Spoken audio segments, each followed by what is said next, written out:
こんにちは、タクです。今回は3月に訪れた時の京都グルメ巡りの様子をお届けしていきます。主に抹茶スイーツがメインですが、ご飯系なども訪れたので、ぜひ参考にしてみてください。それではどうぞ。ではまず抹茶1軒目に訪れたのが、京都駅ビル10階のラーメンコーチにある茶仙さん。もちろん抹茶スイーツが人気なんですが、特に人気なのがインスタでもよく見かけていた抹茶の玉手箱スイーツ。その他には抹茶のティラミスやシュークリーム、2種類のパフェにゼリーやレアチーズ、かき氷に加えピザまで抹茶のメニューがありました。そして3月には人気の玉手箱にいちごバージョンも登場していて、そちらもかなり魅力的だったんですけど、でもやっぱり注文したのはもちろん抹茶の方。今回は店員さんに開けてもらいましたが、この表務の演出がめちゃくちゃ映えるんですよ。箱の中には数種類の抹茶スイーツが詰まっていて、見た目の華やかさも抜群です。で、まず最初はこちら抹茶ティラミス。抹茶クリームにマスカルポーネ、そして抹茶パウダーが乗った、まあよくある感じで、安定の美味しさです。普通のティラミスも好きですけど、やっぱりティラミスは抹茶の方が僕は好きですね。要は感じる苦味がコーヒーか抹茶かの違いなわけですけど、その2択なら抹茶派の僕は断然抹茶を選びますよね。そしてやっぱり玉手箱が人気だからか、店員さんがひたすら箱を持って行ったり来たりしていました。続いて筒に入っていたのは抹茶ゼリー。ソフトやさっきのティラミスと比べて色が濃いことからわかるように、こちらは苦味たっぷりで、一緒に入っていた黒豆の味と食感がより際立って感じられました。そして溶けちゃう前にソフトクリームへ。ソフトというかミニパフェですね。結構モリモリに巻かれていたのは嬉しかったです。抹茶はちょい苦めくらいで、白いのはメレンゲだったかな。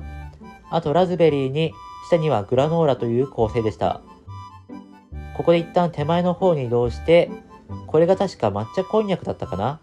味噌がかかっていて、でも意外と美味しくてお気に入りでした。そして抹茶のチョコボール。これが今回この中では一番甘かったです。3つ目はモナカですけど、これは抹茶要素はなかった気がしますが、同じ和のもの同士、合わないわけがないですね。あとはこの緑のくねっとしたものの中に、白玉とキウイ、あとイチゴが入っていました。こんな感じで色々詰まっていますが、特にお気に入りだったのが、ソフトクリームパフェとティラミスでした。で、抹茶全然関係ないんですけど、この箱の右上に置いてあったこの花が、見栄えめっちゃ良くしてくれるんですけど、途中からストローで水を吸うような、ジュルジュルってした音が出てきて、自分が機械の音出してるって思われてそうで少し恥ずかしかったです。ちなみにこの日はこの後滋賀まで行ってクラブハリエの食べ放題をしに行ってたので、次からは別日になります。ということで1軒目は茶仙さんでした。続いてその別日の動画はまず祇園の方へ。まず最初にやってきたのは有名な伊藤久右衛門さん。2階にイートインコーナーがあってパフェなどの和スイーツがいただけるのですが、今回はお取り寄せなどでも有名なパフェバーをいただいてきました。お店の抹茶パフェをそのままアイスにしていて、いちごや桜、モンブランなど全部で5種類用意されています。価格は1個600円前後で、普通のアイスと同じくショーケースから取り出すスタイル。今回選んだのはいちごとトロピカル。抹茶アイスにチョコのコーティングがされていて、冷凍フルーツが飾り付けられていました。食べ歩きサイズで本格的な抹茶アイスに加えて、柑橘×抹茶という少し珍しい組み合わせが楽しめるので、ぜひ試してみてください。続いてこちらも人気のお店、祇園徳屋さん。3月とはいえ、平日でも間違えて整理券をもらって外で少し待ちます。席は1階と2階があって、店内はいかにも和風といった雰囲気でした。人気はメニューに名物と書かれている本わらび餅。他には抹茶のくず餅やぜんざいにかき氷などがありました。価格はだいたい1000円から1500円ほどになります。本わらび餅も気になりますが、抹茶もくず餅も気になる。そんな僕と同じ優柔不断の方におすすめなのが、こちらの相盛りセットです。お値段は普通のより100円高いだけで、両方を一度に楽しめてしまう、まさに僕のための一品と言っても過言ではないですね。きな粉に黒蜜、粒あんに抹茶パウダーもついてきます。こちらが本わらび餅。きな粉がかかった状態で見るわらび餅ですが、すっぽんぽんだとこんな色なんですね。くず餅の方は透明感のない濃い緑をしています。ではいただきます。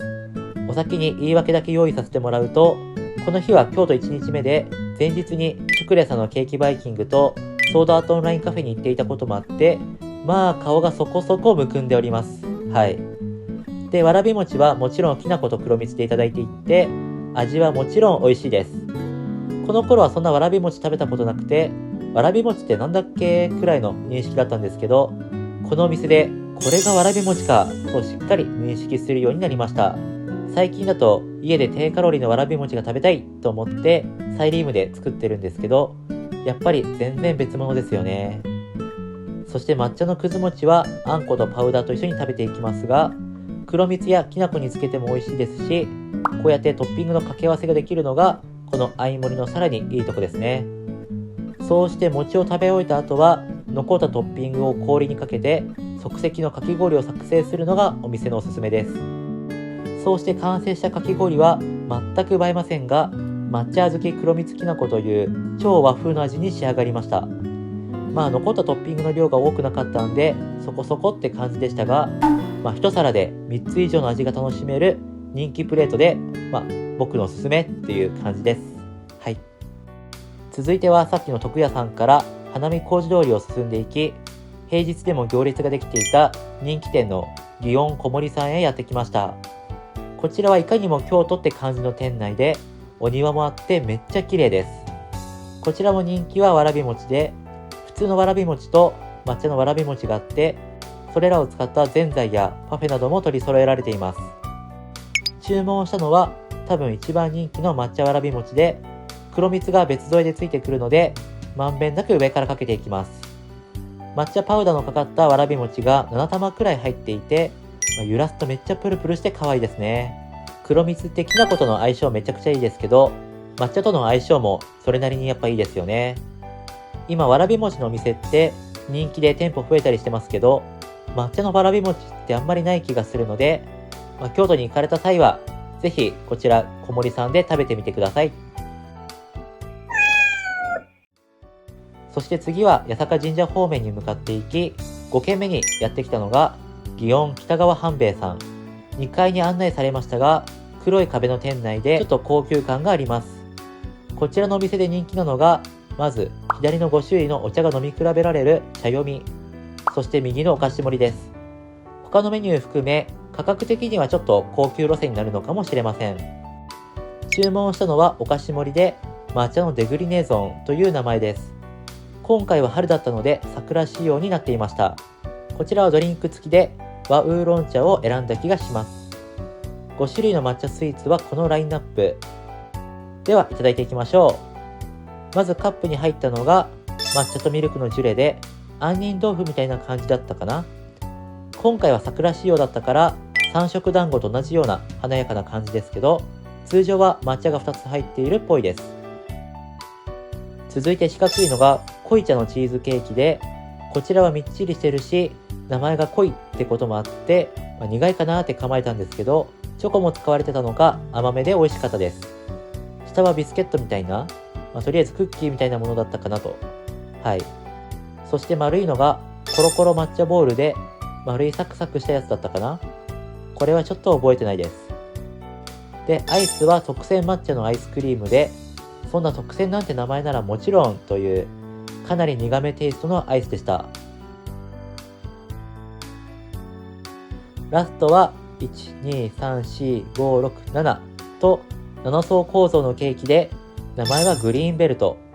こちらも甘いケーキでいい締めとなりました。ちなみに注文した和ウーロン茶。ウーロン茶ならギリ飲めると思って注文してみたんですけど、普通のウーロン茶とは全然別物でした。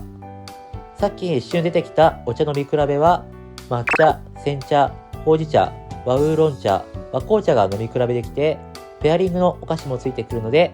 ぜひお茶好きの方はそちらも一緒にどうぞ。さて、残すところ抹茶スイーツのお店はあと1軒。どの店が出てくるかぜひ予想してみてください。ごちそうさまでした。ラストは宿のあった京都河原町の方に戻って収めてきました。それがこちら、ミカサデコ&カフェ京都。ミカサデコといえば究極のリコッタチーズパンケーキが食べられるお店として東京表参道にもお店があるんですけど、こちらは京都の雰囲気あふれる感じで、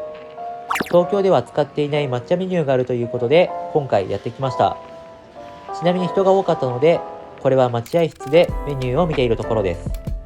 席が空いたらイートインスペースに案内され、窓際ではこんな感じの空間を目の前に食事をいただけます。残念ながら狙っていた抹茶プレートはソールドアウトだったので、元の予定通りこちらの3段になった抹茶のチョコフォンダンパンケーキを注文しました。抹茶パウダーのかかった厚めのパンケーキは3段重ね、2種類のクリームに抹茶チョコソースがついてきます。ここのパンケーキはふわふわでめっちゃプルプルしていて、さらに今回のは生地に高級抹茶と濃厚チョコレートが混ぜ込まれているそうです。そしてチョコフォンダンって名前だけあって、中からも抹茶のチョコが溶け出すはずだったんですけど、なんか予定とはちょっと違いました。ではこの日ラストの抹茶スイーツ、これはドリンクセットで注文したので抹茶ラテを選びました。これまで抹茶のお店ではたびたびお抹茶をドリンクで選んで、その苦味にやられてしまうから、今回ラテにしたんですけど、こちらも思ったよりは苦めって感じでしたね。そしてこの京都限定のパンケーキ、もう何から何まで抹茶尽くして、抹茶好きなら絶対気に入るパンケーキです。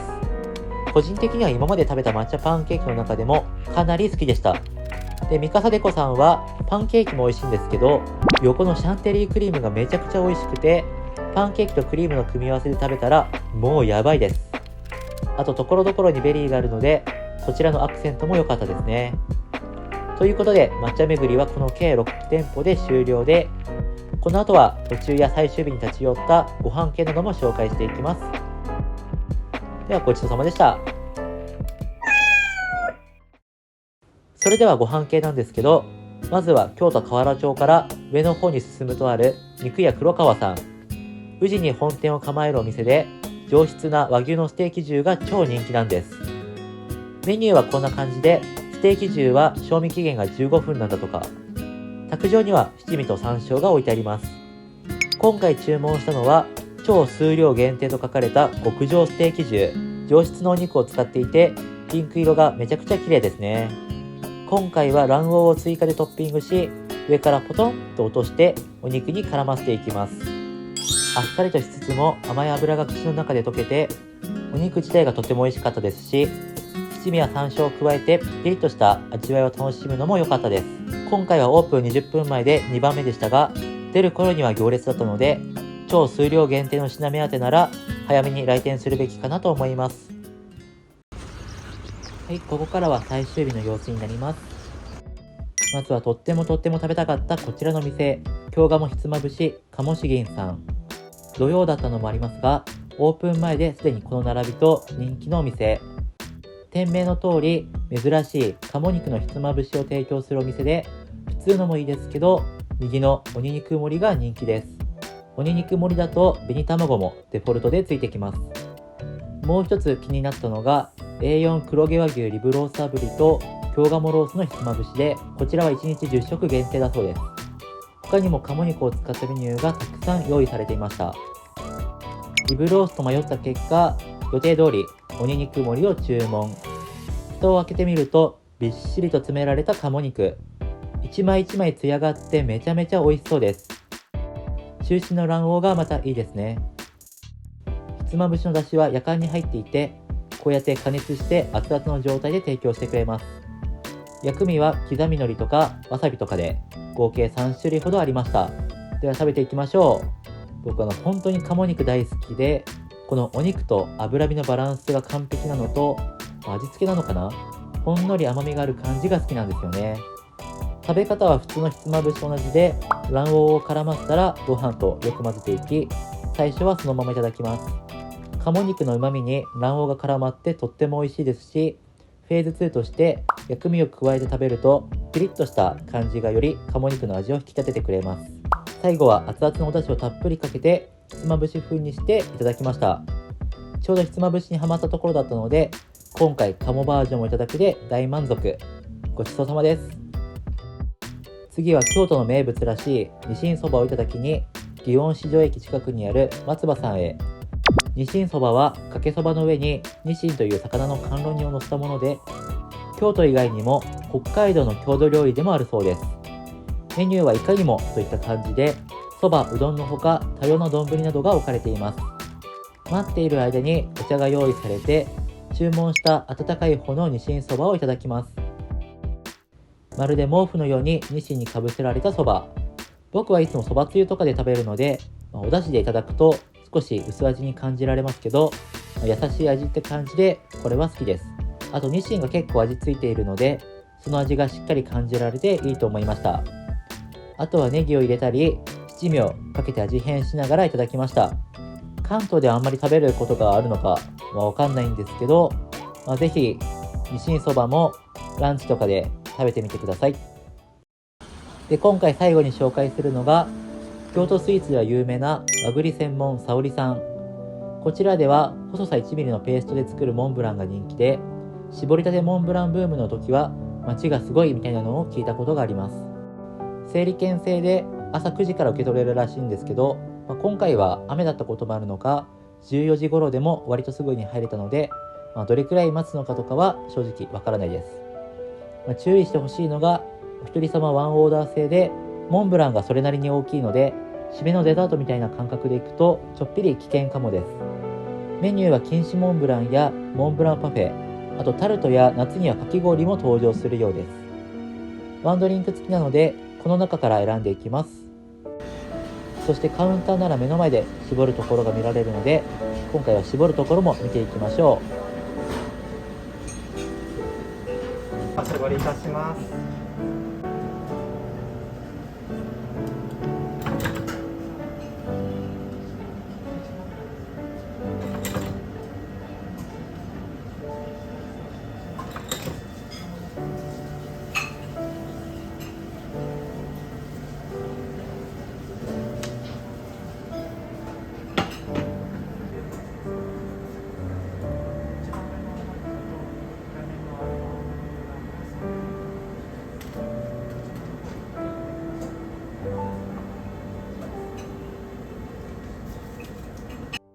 今回は狙っていたパフェや一番お高いシャが売り切れていたので、ロの方を注文しました。動画だとちょっと伝わりにくいんですけど、こちらめちゃくちゃ大きくて、普通のモンブランの2倍くらいはあるボリュームなんです。で、カットするとその大きさの理由がわかるんですけど、メレンゲの厚みがすごくて、まるで厚底ブーツのように盛り上げてるんですよね。ではいただきます。このロの方は宮崎県えびの産の国産和栗を使用しているそうで、といっても産地によってどんな味の違いがあるのかわかんないんですけど、とりあえず和栗らしい甘さ控えめな感じです。で、ペーストといっても、1ミリという細さなんで、こんな風に結構パラパラする感じで、ペーストのボリュームはすごいんですけど、口にすると、思ったよりは軽いっていう感じで、そんなに口に残らない感覚だと思います。そしてこの一つ上のシャは最高級丹波栗の京丹波栗の実を使っているらしく、どんな感じなのかぜひ食べてみたかったですね。あとテイクアウトの方では中にソフトクリームが入ったものを提供していて、それは2年前に池袋の催事でいただいたんですけど、美味しかったのでぜひ混んでいた場合はテイクアウト利用もしてみてください。ということで、この後は友達に教えてもらった和上涼麺すがりさんでつけ麺をいただいて締めとなりました。今回の3泊4日大阪、京都、滋賀旅行はこれで終わりになります。大阪の方ではそのシュクレさんのケーキバイキング、滋賀ではクラブハリエのペーストリービュッフェにお伺いしていたので、そちらも過去の動画にあるのでぜひ見てみてください。ではごちそうさまでした。ということで、こちらが年内最後の動画になりました。今年1年間もありがとうございます。来年はまたどうなるのかわかんないんですけど、どうぞよろしくお願いいたします。それでは皆さん、良いお年をお過ごしください。バイバイ。